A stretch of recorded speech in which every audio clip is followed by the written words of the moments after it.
সুপ্রিয় শিক্ষার্থীবৃন্দ, তোমরা কেমন আছো? সবাই তোমরা নিশ্চয়ই ভালো আছো। আর আমি লিপা হালদার, এনআরএল মাধ্যমিক বিদ্যালয় খুলনা অনলাইন ক্লাসের পক্ষ থেকে তোমাদেরকে স্বাগত ও শুভেচ্ছা। আর ষষ্ঠ শ্রেণী বিষয় বাংলাদেশের বিশ্ব পরিচয় পাঠ 6 7 করে উপস্থাপনা করব। এই বিষয়ের উপরে আলোচনা করব। তোমরা একটু মনোযোগ সহকারে বই নিয়ে সামনে থাকো। 44 পৃষ্ঠা তোমরা বের করো। দেখো ওখানে লেখা আছে পাঠ 5 সমাজ বিকাশের বিভিন্ন স্তর। ইতিহাসে কৃষি, শিল্প ও শিল্প বিপ্লব পরবর্তী সমাজ। কয়টা ভাগ আছে? 3টে ভাগ আছে। কি শিল্প, কৃষি, শিল্প ও শিল্প বিপ্লব পরবর্তী সমাজ। আমরা প্রথমে যাই কৃষিভিত্তিক সমাজ। কৃষিভিত্তিক সমাজটা কি এনে একটু আমরা বইয়ের সাথে সংযুক্ত হই। কৃষিকাজের সূচনা মেয়েরা করলেও লাঙল আবিষ্কারের পর পুরুষেরা জমি চাষের দায়িত্ব নেয়। প্রথমে তারা নিজের কাঁধে জল নিয়ে জমি চাষ করে শুরু করে। কালক্রমে হালের বলদের ব্যবহার শুরু হয়। লাঙল ও হালের বলদ ব্যবহার করে চাষ শুরু হলে উৎপাদন বাড়তে থাকে। উৎপাদনটা কিভাবে বাড়ে?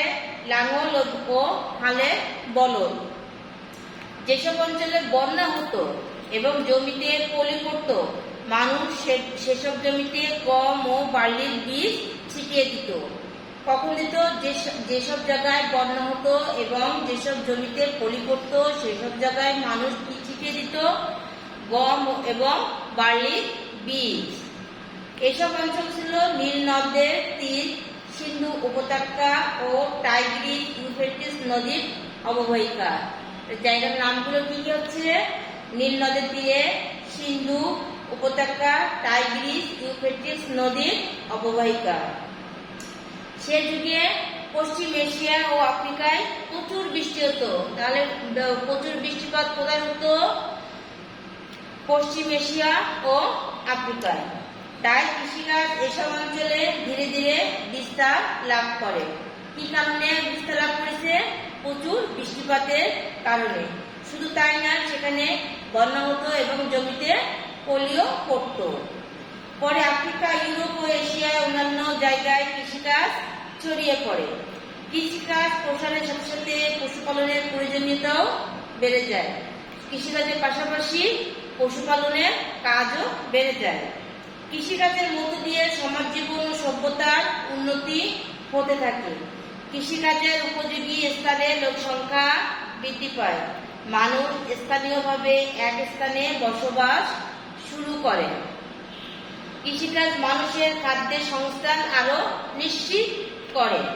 এ সমাজে উৎপাদিত ফসল অবসর জীবনযাপনকারী শ্রেণী উদ্ভব করে। এদের মধ্যে কেউ কেউ ব্যবসা বাণিজ্যে অংশগ্রহণ করে এবং নগর জীবনের বিকাশে ভূমিকা পালন করে। এরপরে দেখো শিল্পভিত্তিক সমাজ। শিল্পভিত্তিক সমাজটা কি? ইউরোপের মধ্যযুগের শেষ দিকে কৃষিকাজ ক্ষেত্রে গুরুত্বপূর্ণ উন্নয়ন ঘটে। জ্ঞান বিজ্ঞানের প্রতি মানুষের আকর্ষণ বেড়ে যায়। ইউরোপের মানুষ আবিষ্কার করে প্রাচীন গ্রিস ও রোমের জ্ঞান বিজ্ঞানের ঐতিহ্য। কি আবিষ্কার করে? প্রাচীন গ্রিস এবং রোমের জ্ঞান বিজ্ঞানের ঐতিহ্য। এটি ইউরোপের নবজাগৃতি বা রেনেসাঁ নামে পরিচিত। কি নামে পরিচিত? নবজাগৃতি বা রেনেসাঁ নামে পরিচিত। এই সময় ইউরোপের মানুষ বেরিয়ে পড়ে অজানাকে জানতে, পৃথিবীকে আবিষ্কার করতে। 1492 সালে কলম্বাস পৌঁছে গেলেন আমেরিকায়। কত সালে পৌঁছে গেছে? 1492 সালে। কে পৌঁছে গেছে? কলম্বাস। কোথায় পৌঁছে গেছে? আমেরিকায়। 1685 সালে নিউটন তুলে ধরলেন তার যুগান্তকারী আবিষ্কারক মাধ্যাকর্ষণ। কি তুলে ধরেছিলেন? মাধ্যাকর্ষণ। কে তুলে ধরেছিলেন?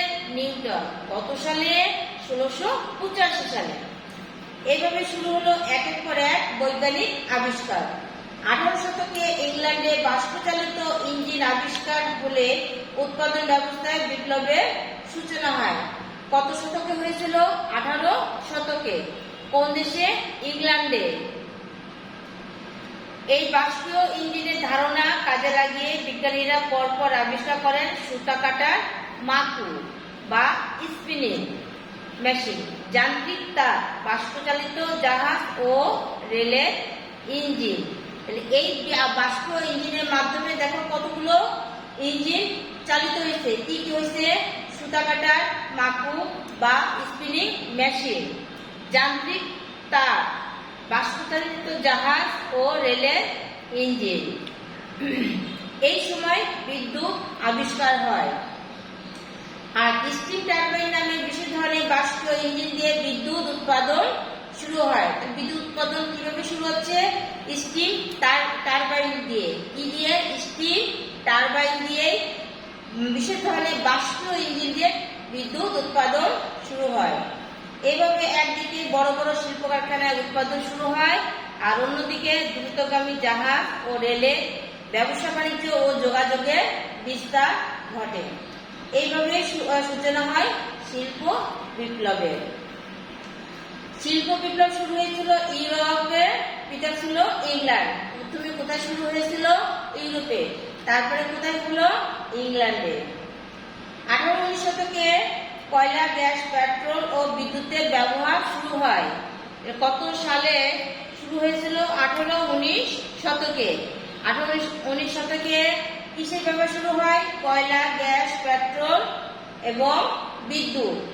আর 19 শতকে রেল যোগাযোগ চালু হয় কত শতকে? 19 শতকে।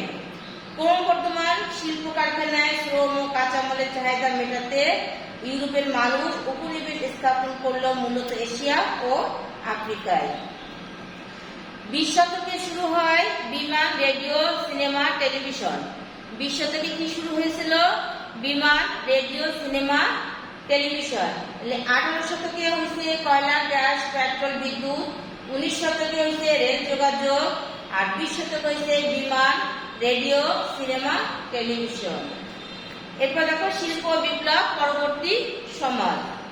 শিল্পভিত্তিক সমাজে শক্তি হিসেবে মানুষ ও পশুর স্থান দখল করে যন্ত্র। শিল্প বিপ্লব পরবর্তী সমাজের ভিত্তি হচ্ছে জ্ঞান ও তথ্য। শিল্পের বদলে তথ্য প্রক্রিয়াজাত করা হয়েছে অর্থনীতির মূল বৈশিষ্ট্য। তাহলে শিল্পের মূল বৈশিষ্ট্য কি? অর্থনীতির মূল বৈশিষ্ট্য হচ্ছে শিল্পের বদলে তথ্য প্রক্রিয়াজাতকরণই হচ্ছে অর্থনীতির মূল বৈশিষ্ট্য। সম্পত্তির মালিকদের বদলে পেশাজীবী, চাকরিজীবী, বিজ্ঞানী, তথ্য প্রকৌশল এবং সেবা ও বিনোদন খাতের সাথে যুক্ত মানুষেরাই গুরুত্বপূর্ণ হয়ে ওঠে। এরপর দেখো পার্ট 7 কি আছে? বাংলাদেশের সমাজের প্রকৃতি। বাংলাদেশ সমাজের প্রকৃতি কি রূপ? কালের অগ্রযাত্রায় আজ বাংলাদেশের সমাজ পরিবর্তন হয়ে আধুনিক সমাজের রূপ নিয়েছে। কুমিল্লা, লালমাই, নরসিংদী, ওয়ারী, বটেশ্বর, চট্টগ্রাম, সিলেট অঞ্চলে বাঙালির প্রাচীন বসতির নিদর্শন পাওয়া গেছে। তাহলে আমরা নিদর্শন কোথায় কোথায় খুঁজে পেয়েছি বইয়ের মধ্যে? কুমিল্লার লালমাই, আর নরসিংদীর ওয়ারী, বটেশ্বর। বাঙালি এই আদিপুরুষরা এই অঞ্চলে কৃষি সূচনা করেছিল। আদিপুরুষরা সর্বপ্রথম কোথায় করেছিল? কুমিল্লা আর নরসিংদী। তখন কৃষিতে উদ্বৃত্ত ফসল উৎপাদন হতো।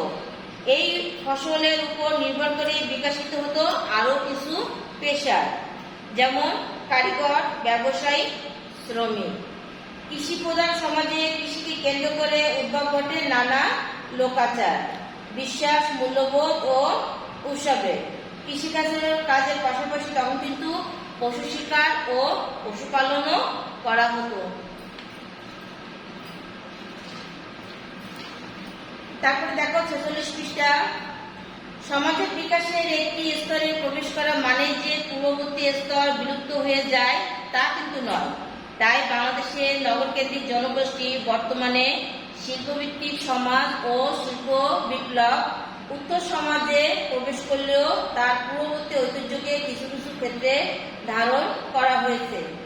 বর্তমানে শিল্প বিপ্লব উত্তর যুগে তথ্য প্রযুক্তির ব্যাপক উৎকর্ষের বিষয়ে বাংলাদেশে যোগ দিয়েছে ডিজিটাল বিপ্লব। এখন বর্তমানে সবকিছু কিন্তু ডিজিটাল পদ্ধতিতেই হচ্ছে।